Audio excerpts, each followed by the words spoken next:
Hello, everybody. Welcome to Fallout Equestria. Shit. Oh. Oh, God. Oh, there we go. Okay, I'm not going to touch anything. Let's just start. My fault we ended up in the moat.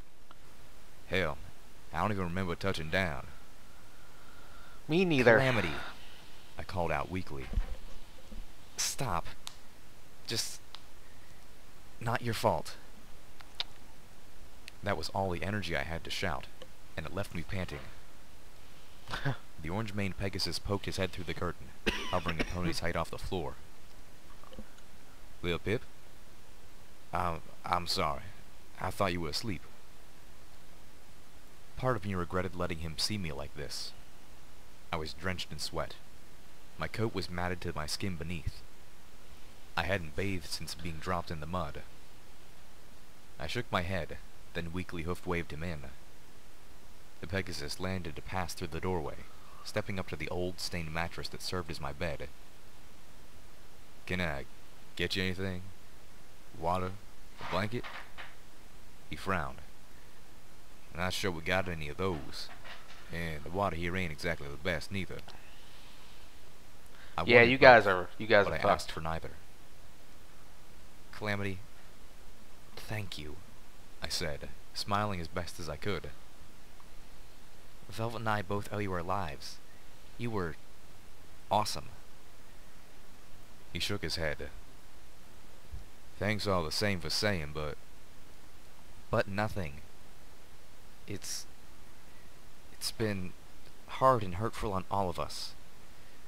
Sometimes I just want to stop." I trailed off, ashamed. I felt like I wanted to stop a lot lately. Ain't nothing wrong with Yeah, that. I know what you mean. Unless the pony would have called it quits a long time ago. Calamity laid down next to me. He pulled out the pink gem and set it between us. "Thank you for this, little Pip. I got right messed up in the head after Buckling Cross. I hate what happened there, and it was setting my mind into dark places. You gave me something to remind me that we're the good guys. We don't always get it right. Hell, sometimes we mess it up real bad.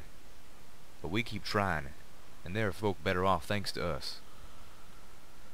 I nodded, staring into the gem. "I hate this plan of yours," Calamity told me bluntly. "Once again, you're going to someplace insanely dangerous alone. And once again, you're the only one that can do it. I hate that." Yeah, that hero syndrome. Going in alone. The idea of going into Maripony, or worse, all of Splendid Valley, alone, terrified me. I no longer liked this plan either.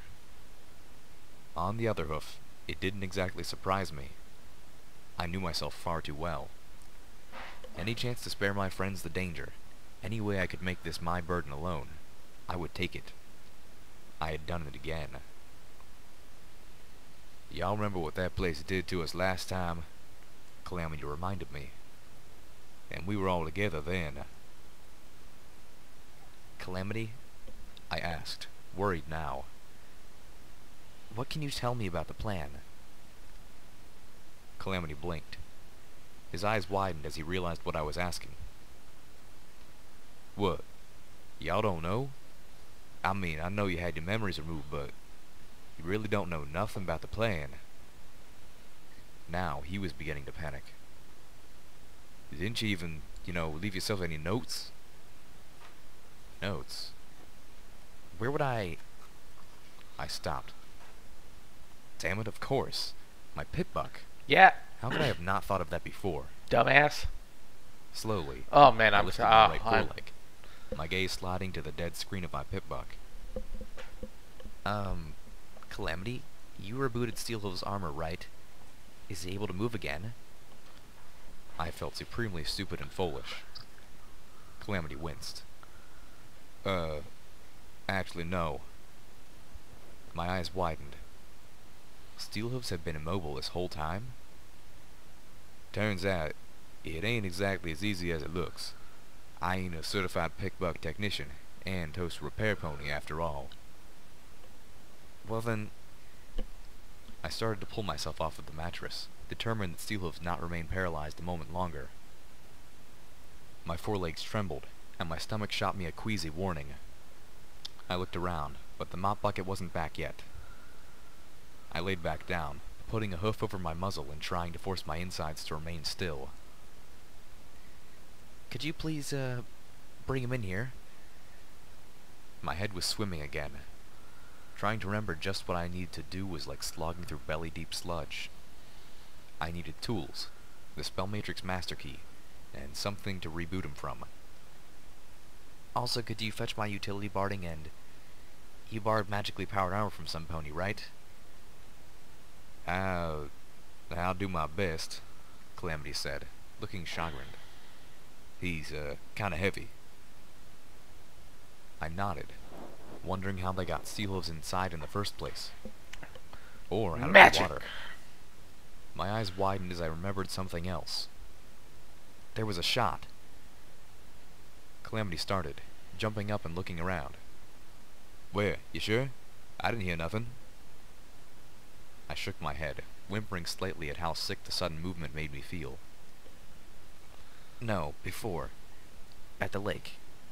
You shot something." Calamity visibly relaxed. "Oh, that shot. I was catching the Griffin's attention. Apparently some folks tend to notice when a passenger wagon falls out of candlelight." Steelhooves sat silently by my side. I was feverish and having trouble focusing, but I was finished. I started disconnecting my pit buck from his armor, glancing once more at the set of badly damaged power armor laying in the corner. Damn it. "I'm sorry," I told him, wiping a sick coat of sweat from my face. "We should have had you moving faster." I felt so tired. Steelhooves said nothing, but it wasn't a damning silence. His tail shifted. I pulled my tools away for him. "Done." I cast another look at the armor Calamity had rented for this and winced. Sometimes things were just unfair. It was Steel Ranger armor, badly torn up, but with a still functional spell matrix that I've been able to use to restore my pit buck, and then use my pit buck to restore Steelhooves. Cool. There were still traces of pony blood on it. Use I it as chose to your restore my scrap pit buck armor. first, not merely because it was easier, but because I felt Steelhooves would rather not be connected directly to the other armor. The magically powered armor had been taken from the body of one of the rangers we had killed in Stable 2. From the damage, it was a pony whom Steelhooves had put down himself. Steelhooves stood up. He tested each leg, then stretched. "Thank you, little Pip," he said solemnly. "Now rest." I curled up, part of me hating that he saw this, but unable to properly care about it. I really wanted nothing more than to sleep, and hopefully not dream. I watched him as he turned towards the doorway. He would just walk out as if everything was concluded. But it wasn't. "Apple snack," I whispered, but I knew he heard it by the way he stopped. I wasn't sure if this was what I should do, but... No more secrets. "I saw you." "You see me often." "In one of the memory orbs. In the Ministry," I told him. "It was the memory of a guard. He was assisting Zakor on a mission, to help get her close to the Kaiser." Steelhooves said nothing, but the temperature in the room seemed to drop. You were going to propose to Applejack that night." I looked at him, my heart squeezing in my chest. "I'm so sorry." "Closer to the Kaiser," Steelhooves repeated. "To do what?" I closed my eyes. "I don't know. Spy on him, I think." "Or to assassinate him." I shook, feeling a chill that was more from sickness than reaction to his words. "I don't know, but I don't think so." I wasn't sure why.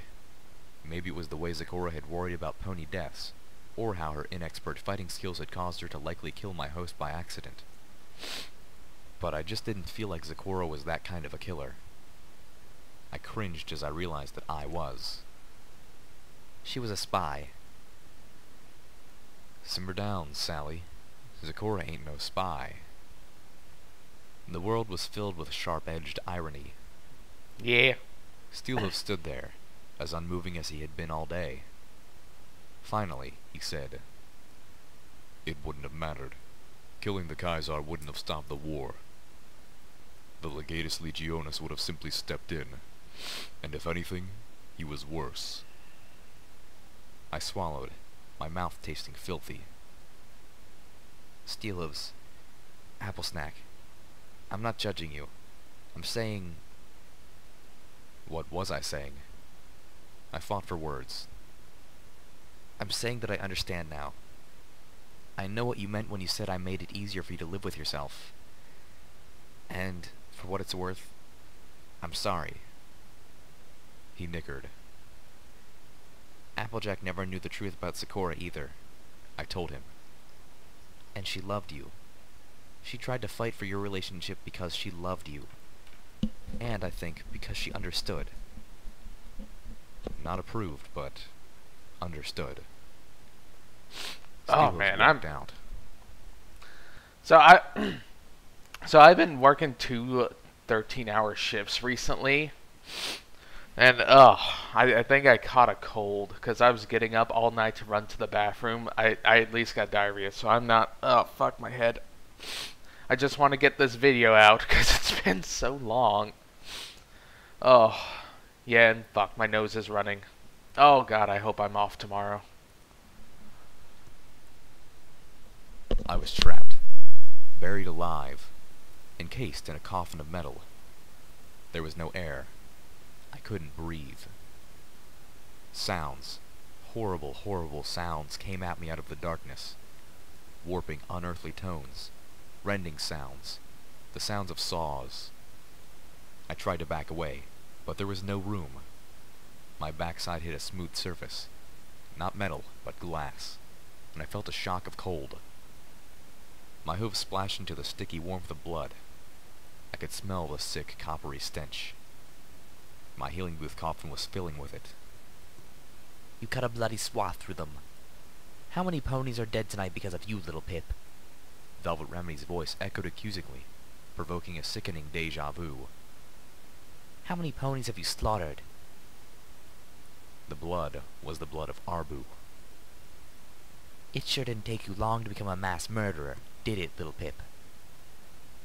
The sound of the saw was getting closer. It intended to cut me apart with ragged teeth, to slice open my head and take my brain. Strange symbols appeared, floating in front of me, alien glyphs of ancient zebra design. But unlike the sounds and voices... Hey, I have a big smile on my face because this is some Doom shit. Oh man, I want Little Pip to become the Doom Slayer. darkness, their pulsing lines of crimson and black were soothing. They shifted in odd dimensions, offering to unlock themselves, to protect me. I knew these, and they were blasphemous. I turned away. I was facing the mirror. I stared back at myself, bleeding, dying. Little Pip the Raider. My expression was grim, hateful even. The stream of blood was pouring out of the mirror, the blood of Arbu coming from my body, mixing with my own. The saw was getting closer. I could feel the wind from its gnarled, spinning teeth blasting my mane. It was going to cut out my heart, rip me open and wrench out my spine. It would hurt so badly. But I wouldn't be allowed to die. "Let us help you," the glyphs whispered. "You have no power. You have no purpose. Let us give you purpose." "I have a purpose," I shouted at the raider Little Pip in the mirror. "I'm not the Wasteland Savior, Homage," I heard myself saying. "You are. You and them. I'm just the one who clears the way." "You could be the savior," the glyphs whispered, floating in the air around the mirror. I realized I could almost understand them. Let me show you secrets. I don't want your secrets. I shouted at the glyphs. But I was lying. I had seen the blackness that the book held, the horror. But you've seen how much good we can do in the hooves of the right pony. You cannot deny. I whimpered, falteringly. I knew that was true. Even the blackest magic could be used for good. But I'm no rarity. I'm weak. I could make you stronger. Better. No. Don't. Don't. My gaze locked on the raider in my soul. She trembled, dying from blood loss. Okay, the phrase "raider in my soul" is actually really good. I like that. She was grotesque, horrible. I'm not this. I cried out. I have a purpose. It's not us, is it? I heard my voice cry. We're not the right group of friends. We can't bring Equestria back. No. Spike's voice laughed at me. You're not. The saw was so close now. If I didn't take the glyphs for protection, it would start cutting me. Let me show you so many secrets. No! I screamed, crying. I wanted those secrets. I tried to fight, but I really, really wanted them. Please, please tell me we're going to get Necromancer, Little Pip. I would love Necromancer, Little Pip. I needed them. The saw was gone. The noises stopped. The healing booth was no longer a coffin, and I was no longer alone. Enough of this, Rarity said, stepping forward. She glared at the glyphs. You leave her alone. When? How? The beautiful white unicorn gave me a sad frown. I wasn't that strong either. She stared back at the glyphs as the other ministry mares walked up out of the darkness behind me. The Black Book preys on you when you're weak and alone, but you're not alone anymore. How? 'Cause you brought us together, didn't you? Applejack smiled. It's what you do. I think I know who you're looking for. I remembered telling Spike. It's happening differently this time, isn't it? Twilight Sparkle's voice was curious. Well, duh. Rainbow Dash hovered over her. Do you think it was the same when it was just Celestia? Same as boring. I reckon it's different every time. I was confused, yet comforted. I didn't know how, but they were with me. And with them, I had the strength to refuse and fight. But you don't want to fight, do you? Let me give you a taste of what I have to offer. Hey, Pinkie, this is a great party, but I've got something that'll make it even better. Pinkie Pie said dourly, her expression cross. She was staring at the floating runes, but I didn't think she was seeing what the rest of us were. You've just gotta try one of these. Just take one. They'll blow your mind. Her hoof stomped. Another voice echoed out of the darkness. Have you given up your principles for the greater good yet? Red-Eye asked. I see you've already become a monster. Or did you think I wouldn't have heard about Abu? The blood began to rise. I don't like this feller, Applejack hissed. And just look at that. Red-Eye's voice mocked as I felt a burning in my right foreleg where my pit buck had merged with my flesh. You're becoming more like me every day. I'm not like you, I asserted, lying again. And I'm not a monster. I knew I was. I could see it in the mirror. Corrupted kindness, Trixie's voice accused triumphantly, her image floating above the mirror. Fluttershy stepped forward. How would you know? I'm the goddess. I know everything. Hush now, Fluttershy commanded, staring. Quiet now. The image of Trixie faded, looking abashed. Power, the black book cajoled. Purpose. Together, we will unlock the world. Okay, so I gotta go now because I do have to go to work today. And I want to get this out before that, but whoo! I'd be tempted. That necromancy, man. Skeleton legions. Armies of, like, in this kind of post-apocalyptic setting with so many dead people around, like, even a low-tier necromancer that can only raise zombies or skeletons would be really fucking powerful. Like, I know it's not going to happen now because the main six showed up, but damn, I would love Necromancer Little Pip.